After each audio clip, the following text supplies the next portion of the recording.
the journey gonna be difficult. I know it's not maybe something you want to hear, but we had a lot of stories that tell us success and success again.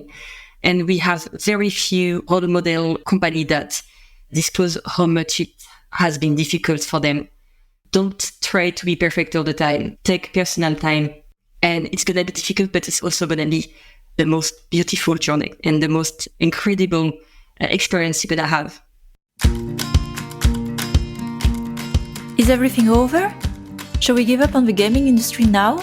Shall we stop trying making games, building studios and companies that have the power to positively impact the future lives of millions of players, professional and humans?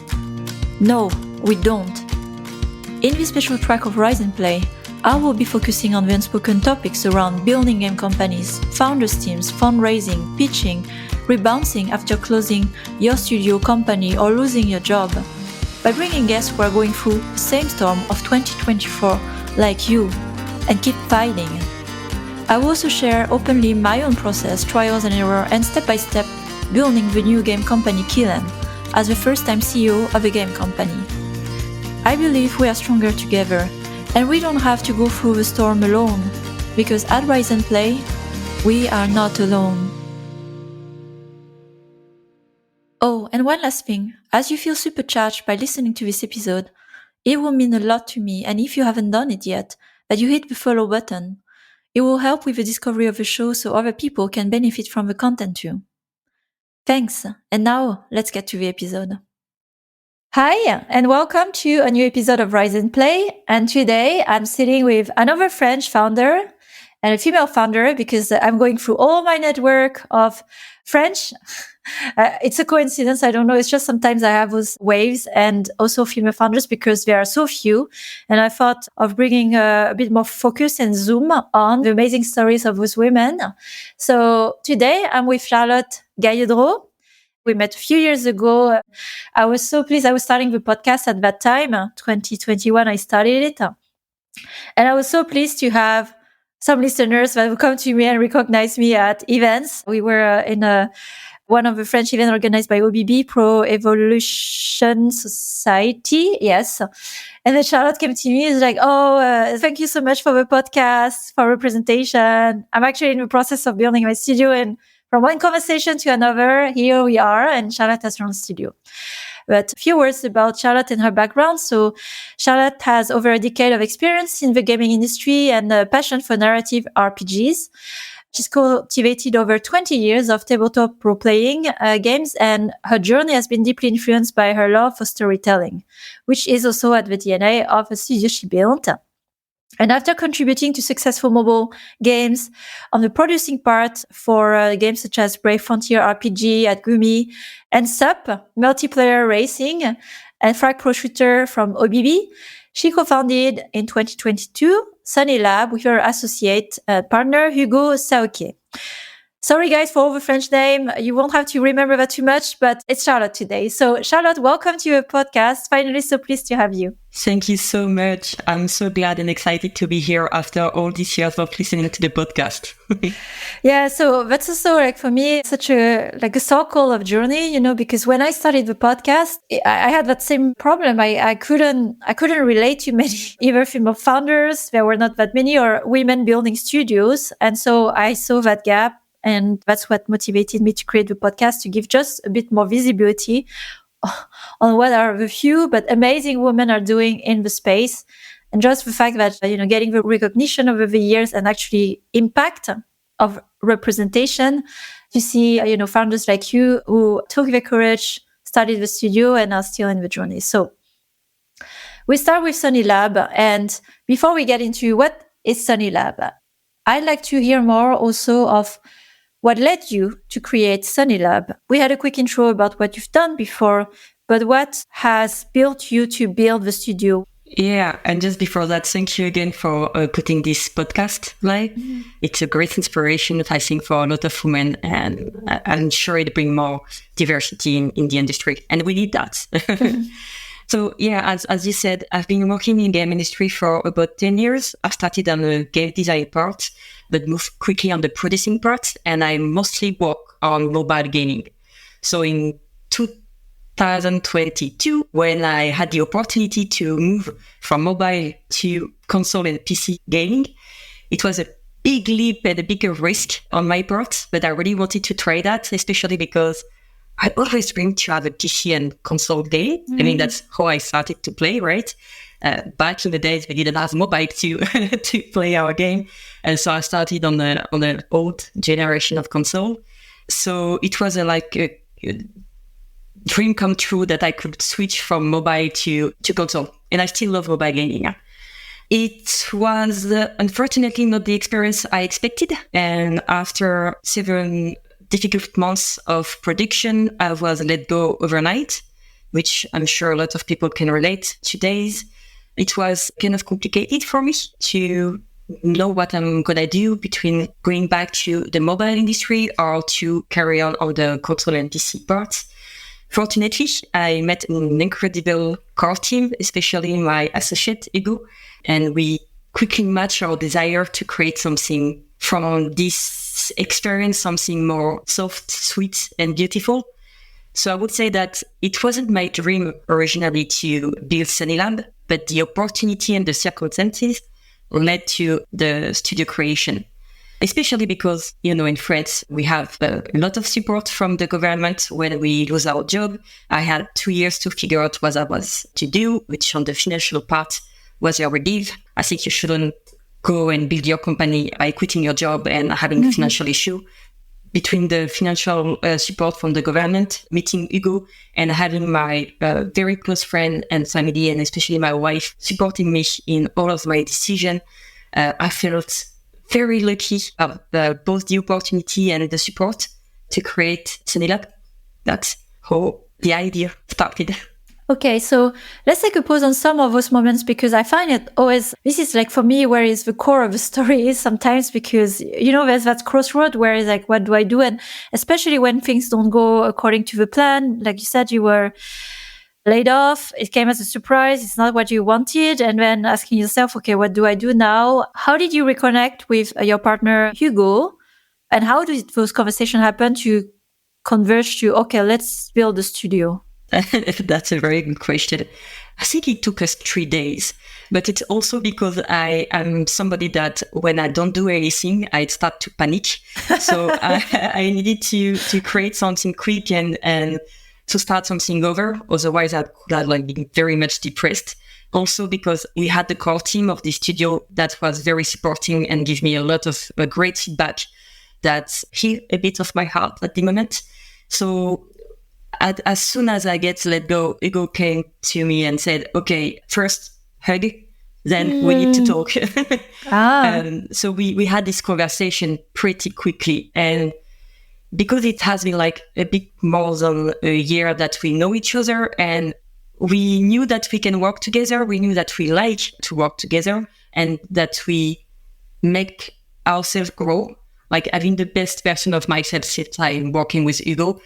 And it was just a conversation. We went to a Thai restaurant that quickly became our issue. I say that because we go eat there every time that we can. We just needed to have a conversation. Okay, do we have something to tell? Do we have a story to convey? Do we have something to say meaningful enough so it can bring some hope in this stressful environment that we have at the moment? And we talk a lot about ourselves. We share a lot of stories, a lot of things that we liked, we didn't like, our dream to change or to impact positively the industry. And I can see in your face how much you're glowing, just coming back to that, I would say, precious moment, this is a moment where you connect a lot to your heart. You talk a lot about shared dreams, hopeful impact, optimism. So as you have this conversation, so I'm going to ask also the question more from a point of view, steps of building a company. Usually it's better and advised to have complementaries among co-founders as well, right? So how did you discuss early days to divide the focus? And even as you talk about your dreams, how you moved from the dream, the vision basically of even why do you care to build a company to actually starting. So I'm quite interested in those steps, more from a dream to the start. So When we started to work together 2 years ago in our previous company, Hugo was the narrative director and I was the associate creative director. So we work daily together. And as I said, we click right away. He has so many knowledge and love for narrative design, such as I have, but he's much more talented than I am. So we agree that he will do the narrative design because storytelling is one of the cornerstone of our studio. He will also do the writing because he's a manga writer in the side, Oh, wow. where I could lead the vision and I could lead the studio. And actually, that was something that came up pretty early in our discussion. We wanted to do a company that can prove first to ourselves that we can create helpful game without suffering. We wanted our team to be proud of the game that they release, but also to be able to recommend the team and the studio to work on. I have the objective of being like 4-8 on Final Glasgow. I want like the people in the team to feel that they are trusted, that they are loved, and that they can create something meaningful for our players. So we started with, why do we want to build the company? Because we want to spark hope in every play, because we want to bring something a bit more sweet in this anxious time. Also because we need to prove ourselves that the industry is not about suffering, only about suffering. It's also about like creating from nothing something that can spark hope. And for the role position, we wanted to be able to inspire a small way, but we wanted to be able to inspire our player, but also the industry, because we believe that games have the power to create connection and foster empathy among people. We wanted to make sure that we got the parity in the studio, of course, but also to create role model for people to come later. So when we decided who should be the CEO, we didn't have to debate too much. Hugo said directly, okay, it should be you. That's the best way to convey our message. If we want to say, okay, we need more marginalized people in the industry that take decision and leading role, we should lead by the example, and then it should be you. Yeah, and it was very stressful, of course, but I think that's one of the best decisions I made so far. I feel very touched by listening to your story, because it's coming from a lot of the heart, and you need that. It's a quite tough journey to build your company. So if you just have a head to keep you going, it's not enough. So that was very important, to connect to your purpose. And also I hear a really strong intention to build positive impact, like the positive values in the way you build the teams, the way you work on a game, and also even in the game. And so I have a question more of as a follow-up, as you've discussed who will be the CEO. How has been that process for you? Because it's, as you know, very different to be the CEO of a company and then being a game director, or, working on the games. And what was hard for you in that transition? From my colleague, the last 10 years, one of the feedback I had the most is, I don't think anybody can be too empathic, but for a lot of my coworkers in the past years, that was something I need to address, because I'm too close to the team, I'm too friendly with the team, and I don't take too much authority over the team. It's not the way I think about management or leadership. So when I came to be CEO, I was very excited that I could try something new. I could try to lead the way I think is the best, is just to be yourself. And it's very hard for me to not be close to the team. It's very, very hard to put, walls between me and the team. So the thing that I was the most excited about, but also the most afraid, because if I'm so close to the team as a CEO, if something turned bad, I need to fix that. And it's not the same where you're a manager and you're behind the company name than when it's your company and you want to convey certain value. And unfortunately, because of some, let's say, monetary reason, you have to let go of somebody. So one of the things that I struggle the most is sometimes not having enough money to take the decision I would like to take, and how to keep your value and what you believe in at the core of every decision when sometimes you feel like you're trapped, if it makes sense. Yeah. Well, there's the reality of a role, right? As a CEO, well, not to say it's not important, but we sometimes confuse the person. And the role as a CEO, your role is to make sure that this company exists and that it has the decision or the people, the direction, the funding to exist. And that doesn't always align in being able to be over time who we want to be, because sometimes we have to make hard decisions because there's a business first. That doesn't mean that people come at the very last line, which is usually the case, but it's more how we do things, right? Yeah, exactly. And if I may, that's one of the things that I learned the most, like in the 2 years at Lab.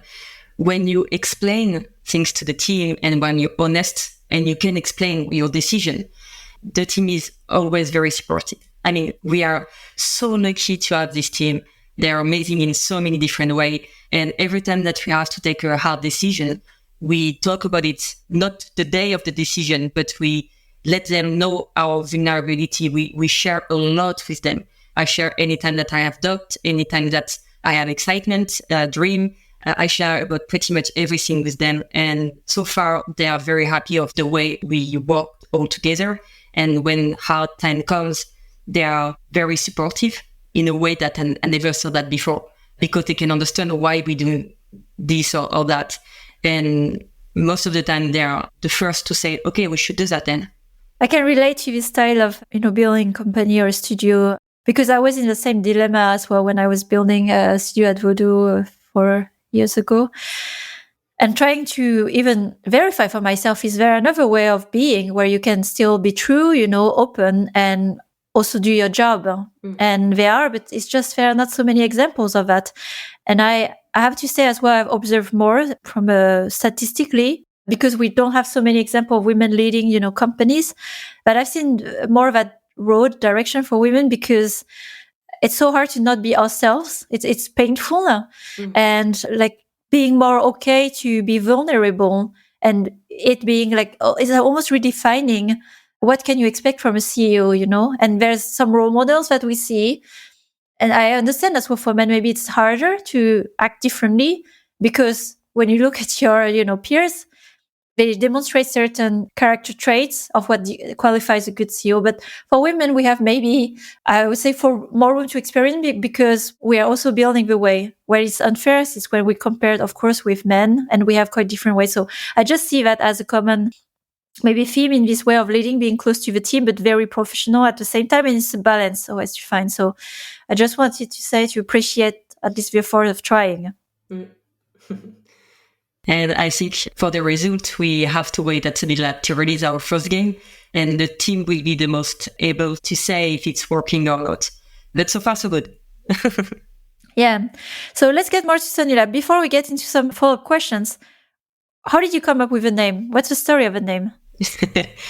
Oh, the name came from a very long conversation. We talked so much about that. I think I completely underestimate the time it takes to find the good name for our company, especially because we grew attached to a name very quickly. We are the kind of people that fell in love, like, wow, okay, that must be it. And then I didn't know that we have to check the website, we have to check the social media, we have to check, of course, in the trademark if it's working or not. And we were so disappointing so many times. But yeah, it came from the fact that our tagline came up pretty early, spark hope in every play. We knew we wanted something about hope. We knew we wanted something about video games. I wanted to have the symbolism of the sun. I feel like the sun is one of the most new idea of hope through time. The sunrise is always a good news, and it brings heat and warmth and sweetness and summer. And you don't know people but in Paris it had been crushed. We don't have a very good weather for quite a long time, so I'm craving for sunset right now. It go like the sound of lab for laboratory, but not for the pharmacy kind of laboratory, but for the witch kind of. He wanted a place of creation, a place of magic. So after a lot of tests, we ended up with Sunny Lab, and it worked. We were like very excited, though I have to say that we had a solar panel company that opposed to the market. Yeah. hopefully we managed to strike a deal. And I regret to inform you that Sunilab will never do solar panels, but that's it. It's a win for everybody. That's a very good story. And thanks for sharing the process of finding the name, because it's a nightmare. I start with the trademark registration. And so for people wanting to come up with a cool name before you fall in love with that, as Charlotte mentioned, check the trademark and check that you can buy the domain, and then you can, develop the name. So but nobody tells us, like you start and then you realize you can't. So good that you can sort it out. I think it conveys quite well the mood and the energy that you have with the studio, but also the people, in French, we say people who are sunny solaire. Yeah. Like they glow like a really bright, warm energy. And thank you. How, I perceive you. So it's just very cohesive. More difficult topic on 2022. It was 2 years ago. What was the fundraising environment, and how was your fundraising journey over the past 2 years, and how far are you in development, like versus the fundraising journey? So in 2022, we started to work, only Hugo and I, on the game. As I said before, we wanted to make sure that we have a story to tell. We needed to have a universe as well. We are no developers with Hugo. As I said before, it's more on the narrative and writing part, and I'm more on the creative vision. We put a lot of importance in words and story. So we wanted to make sure that we can tell a story about something that can be meaningful and impactful. So we started with only that, the IP and what we're going to tell. I remember we come pretty much early with the idea of which baker that feels emotion through magic with a croissant. The question was, is it marketable enough so we can fund the studio with this idea and we can carry on with the team? I remember when one Sunday afternoon, Hugo said, okay, what if the story takes place in Paris? And we were like a kid, like, wow, that's okay, a witch baker in Paris. That's something we can work with. So we started only with that, and we started only the two of us in my apartment with a lot of drawing and a theoretical approach of, okay, let's say I'm a baker, what I want to do as a baker. And it was really nice. I love this time together that we had. Once we had the stories, we knew that we had something that could be marketable and we can start the sending. I don't know if you remember, but at this time, it was the end of the golden age. Just before us, I saw so many companies that raising a lot of money very quickly. And we were a bit in the hard time where finding money became a bit more difficult. We decided to start with a friend and family. We were very lucky to secure 150k euro and following up with some governmental grant that helped us to hire the first part of the team. We needed 3 people to work on the prototype and to try if the idea came up as a good game. And following that, we wanted to find a publisher very quickly in the development process. And we learned that it's not that easy to find money. Even with a great idea and a great team, it requires a bit of luck as well. And a way of pitching your idea, a way of budgeting your project that we never saw before.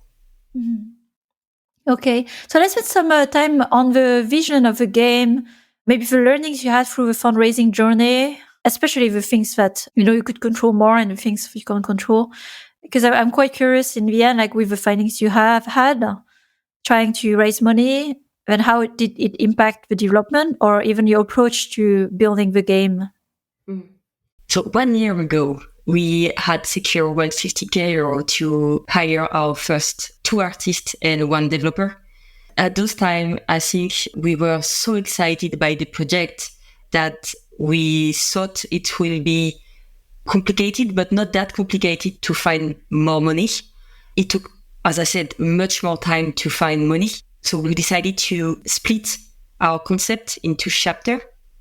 Because we want to tell a story a bit like a TV show, it was pretty easy to split the story into different chapters that we can tell and we can fundraise, so we can at least secure the minimal part of the game, and then we can add any chapter that we want after all. But it took us some time to split the creative vision in different objectives. We needed first to realize with Hugo that the funding journey will be very difficult for us. Zooming out a bit more on the market. So could you share a bit more, the USP of your studio, your game? I played a bit with console and PC, and it's also quite foreign to me coming from mobile. So how did you approach it more from a marketing point of view? As you know, these days it's so important building on top of it to make your game marketable. And also, as things didn't maybe go the founding route, where have you found traction and confidence that this is the right game for you to build and for which audience? First of all, when we decided to build Study Lab, we knew that all of our game will have storytelling in the center of the game. We wanted to focus on creating 2D adventure games that with hopeful and uplifting stories. And it was our primary goal to offer players an emotional experience that foster, of course, optimism and joy, but also that help them to explore deep theme of emotions, personal growth. We wanted our game to resonate on a more personal level, if it makes sense. Mm-hmm. And I think it's our unique blend of storytelling, our characters that we have putting so much love in, and our setting of modern magical Paris that set us apart. We had this hypothesis that having a witch baker in modern Paris can be a huge thing, especially if we talk about the emotion and how the society asks us to hide the emotion, very much inspired by Inside Out. I was about to say, yeah. Yeah, from Disney movies. But to be sure, we need to connect very quickly with the community. I'm very happy we took this decision. We had a lot of debate between Hugo and I from when do we start to talk about our game on social media. And we finally agree about the fact that if the players were not excited about our game as much as we were, it's maybe because we're not in the correct place. So we started our communication very early. We wanted to break the wall between developers and players. We wanted to be much more like a lot of indie games, very present, to explain why we decided to do that, what is the imagery of the game, any question that we can answer from our dev point of view. And I think that was the moment where we understood that we have something unique, is when our community started to grow expectantly, very quickly. Like in few months, we went from few hundreds to today we are almost at 40K followers on social media. And this very strong presence gives us the conviction that we have players generally interested by our games. And it gives us also so much emotional support. It's one of the most beautiful journeys you can imagine, but it's also very difficult. And sometimes when you doubt, when you don't have money, when you're not sure that the game is gonna succeed or at least interest people, the fact that we can turn to social media and have the community, we have a wholesome and cozy community that gives us so much love. It's it's supportive in a way that without their support, I would have been in a very bad shape today after 2 years of long development. I understand. You're talking about something really important, which is how do you keep the stamina, right? Yeah. The encouragement, or at least some form of conviction that you're on the right track or you're building something that matters. It's always a journey that you do in the dark. And you can have a validation from investors, although they're not your direct customers in a way, or you have like the players, right? So what do you need going forward? What are your options if you're willing to share at least what's possible to share publicly to finish to build the game and, Yeah. Today we started the production. We stopped the prototyping phase and the pre-production so we can start to develop the game and making sure that we can complete this game even if there is no money that's come. We secured 150K euro more this month, so that's brand new, and nice. That's gonna give us some fresh air. Hugo and I don't pay ourselves for now, so I think it will be one of the things that we need to address in the upcoming years. I know that most of the time people say, as an entrepreneur, you should pay yourself, and I agree with that, but if I have to choose between paying the team and paying myself, I will always choose paying the team. They are the people that are doing the job. I'm just only there to keep their morale high, and that's pretty much all. So now that we split the game in different parts, to do the strict minimal part of the game, we still have around 100k euros. But if you want to do the full experience that we dream about, meaning including some chapter that turn around the emotion of anger and fear, that are two very important emotions that we tend to, you never have to be angry, which is, I think it's completely absurd. You should say that when you're angry. But so to do the full game that we dream about, we still need 400k euro. So it's quite a stretch. Our option is either to go with a publisher or to find an investor that is okay to put more money in the game. At the moment, because we just started to launch our pre-launch page for Kickstarter and we opened our Steam page, I think we have some great trend on the KPI, key performance indicators, meaning that we have enough followers that's coming every day to pretend that the game on Kickstarter and Steam could be a success. Mm-hmm. So that's numbers that we can show to publisher now, saying that, okay, a year ago, you weren't ready and you were right for this and this reason. Know that we have some proof that it could work. So hopefully we can strike a deal in the upcoming months. And that's the same for investor. And if perchance we have a big investor coming in, we know how we can grow the games to make it we have the strict minimum, the MVP that we need to do. We have the game that we really want to deliver, the full experience. And we have so many things, idea that we would love to put on top. But that's for later. So to sum up, the funding journey was very hard, deceptive in our way. We thought that we could raise money with a concept like this a bit earlier, especially because a lot of publisher investors came to us to say, oh, the idea is great. That's something we never saw before, like the combination of Kiki delivery services, some game structure of Persona 5 in the setting of modern Paris. That's something very intriguing. But we didn't have chance yet on those. So either we find a way to rank with the publisher or investor, or our crowdfunding campaign work very well and we will solo publish the game. Whatever happened, we'll deliver this game. That's something we know with the team. Whatever happened, we will not give up and we will make sure that we have at least the strict minimum part of the game. And it may not be the game of our dream, but at least that's something we can be proud of. And that will be a small, bubble of hope. So to that, I want to praise you and the team, that level of resilience. You've decided that these games will ship and exist. You're just not sure which ways. And it sounds like good options and a way to go forward.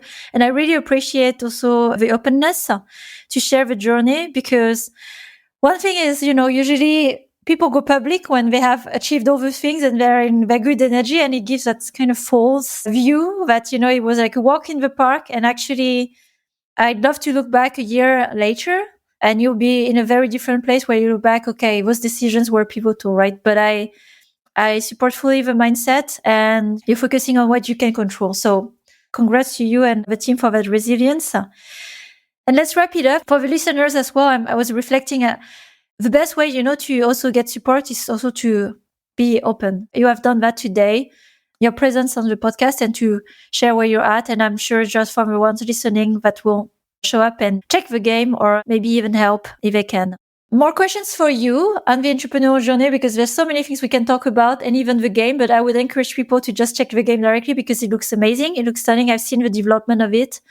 I think it's very compelling as well. Paris, internationally is still a very attractive city. And touching into emotions, I always think about the impact of games and the impact on lives.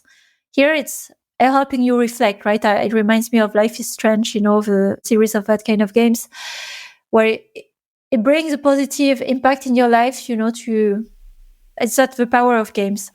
Yeah. So now back to you on the last questions. What did you wish you knew 2022 before starting a company with what you know today? What would you do differently? That's a question, right? And I've been thinking of this question so much. I love the exercise. We ask ourselves this question a lot with ego. Okay, what would we have done differently if we knew something? I think that I would have told myself that the journey gonna be difficult. I know it's not maybe something you want to hear, but I agree with what you said before. We had a lot of stories that tell us success and success again. And we have very few role model company that disclose how much it has been difficult for them. And I'm very naive as a person. I'm very optimistic. So even though somebody would have told me, you're going to see it's going to be difficult, I would have said, okay, never mind, let's go. But I think this would have helped me to prevent some of the difficult moment I had the last years, especially on how to split my personal life with the company life.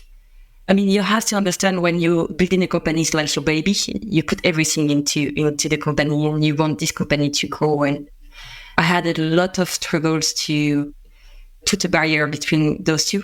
Mm-hmm. I remember when I started, I was so excited by the idea of having this company, working with Hugo and finding much more talented people to join us, that I wanted everything to be perfect first.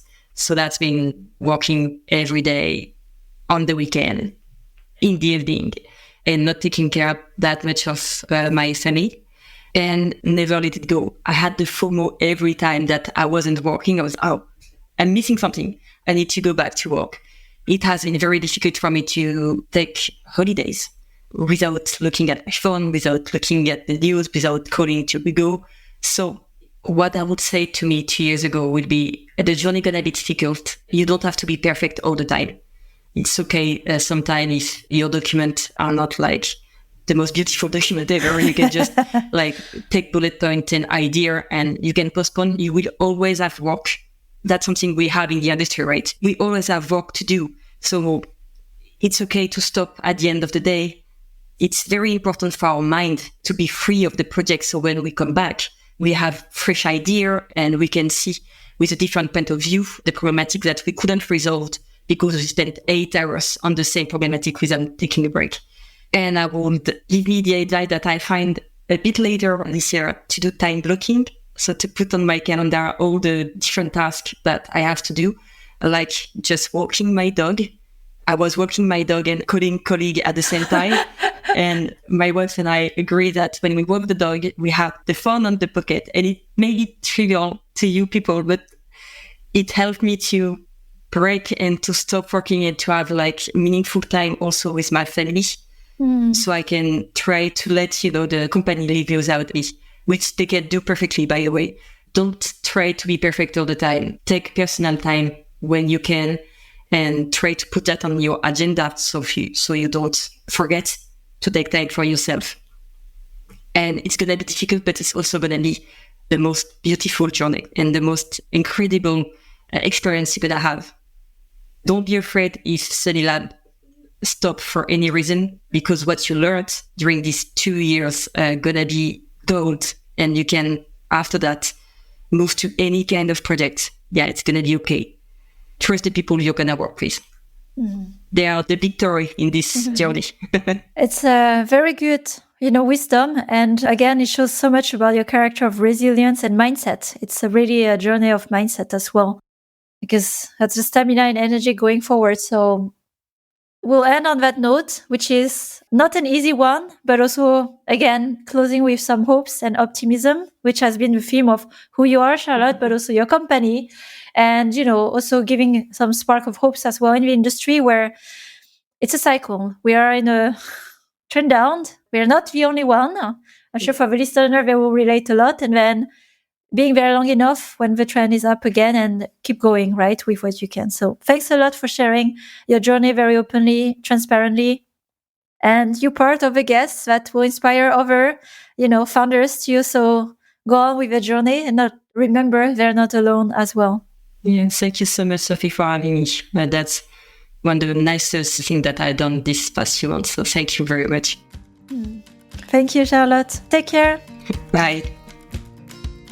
Thanks for listening to this latest episode of the Rise and Play podcast. I am growing a community of conscious leaders across the industry and beyond. If you want to join this movement, please share the podcast with other conscious leaders because we have so much more we can learn from each other. If you've enjoyed this episode, please follow and rate the show on Spotify or your other favorite podcast platform. It will help other growing leaders to discover the show and benefit from the valuable insights. If you would like to grow rapidly your leadership skills, you can find more insights on riseandplay.io, where you will also find my free masterclass on conscious leadership and other resources that I offer. Have a great week, and remember to take care of yourself. Until the next time.